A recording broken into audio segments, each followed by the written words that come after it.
So, ayan guys. Luto na yung ating tuna rolls. Ayan. Ang ganda ng ating pagkakaluto guys.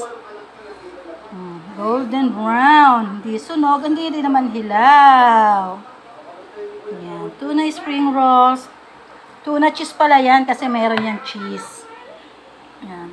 Tuna cheese rolls. Ano ba talaga?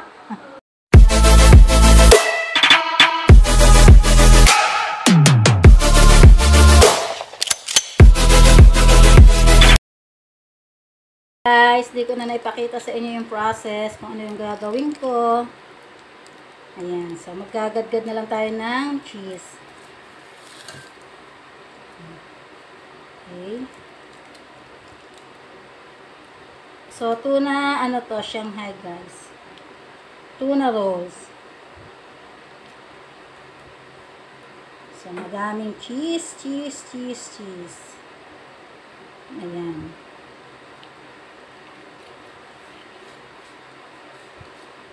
So, ingredients nga pala nito guys ay tuna, then carrots, onion, garlic, kinchay, then yung mga seasoning, then 2 egg.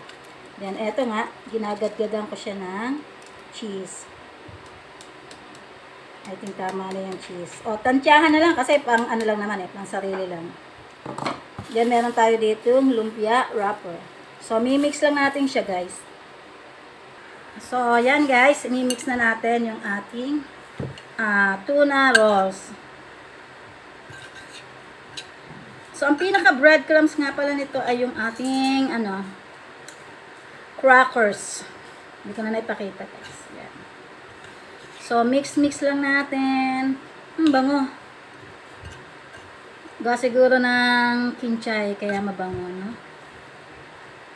Yan. So, kung kulang pa yung inyong pang-buy na itlog, kasi 2 lang yung aking nilagay na itlog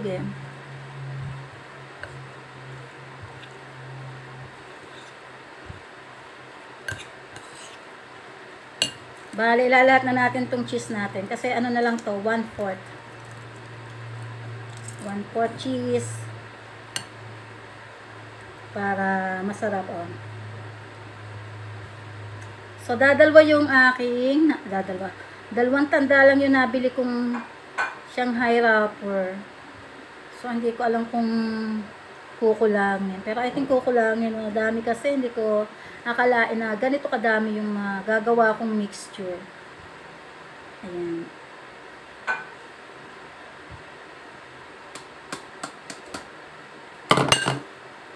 So, napanood ko lang siya sa Reels. So, syempre, pag mga madali lang naman gawing recipe, gayahin natin. Hindi ko natanda kung sino yun.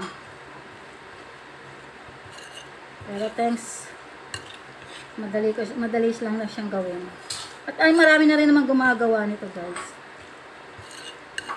Pang ulam o kaya ay pang merienda, diba? Kulang siya.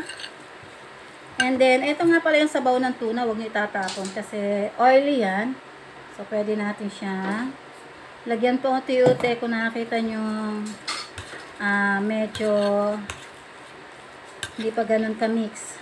At tuyong-tuyo siya guys. So, huwag nyo hayaan tuyong-tuyo yung ating mixture. Pwede nyo namang ilagay na unti-unti yung sabaw nung sinalaan yung tuna. Pero huwag nyo ilalahat guys. Baka naman hindi na siya mag-brine. Ayan. So, ito na yung ating mixture and then babalutin na natin siya guys. So, yun, sinets aside muna natin yung ating mixture and then paghiwa-hiwalayin na natin tong ating lumpia wrapper. Yan, so, 2 tanda siya. Siguro mga 14 or 20 pieces siya guys. So, tanggalin na natin.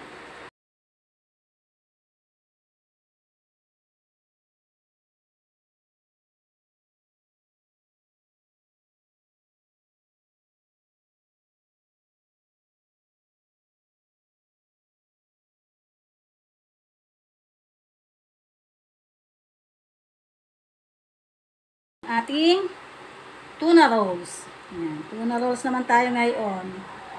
So, dati-rate, ang ating binabalot ay, ano ba yun? Pork rolls, spring rolls, ngayon ay tuna rolls. Ayan. Ayan. Naku, nakisabay pa ang ingay. Ayaw, sumagot din si Sir Andy. Wait lang.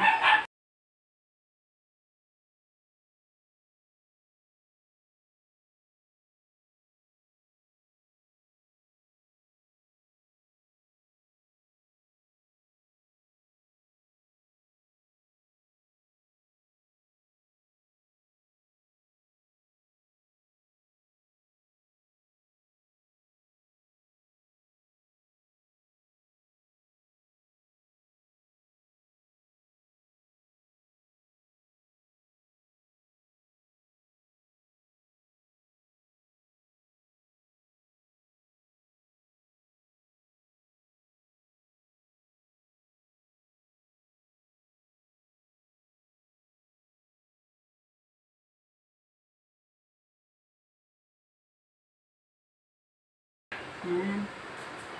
16. So, wait lang at atin na itong ipiprito. Ayan. Kain nga pala kayo mais.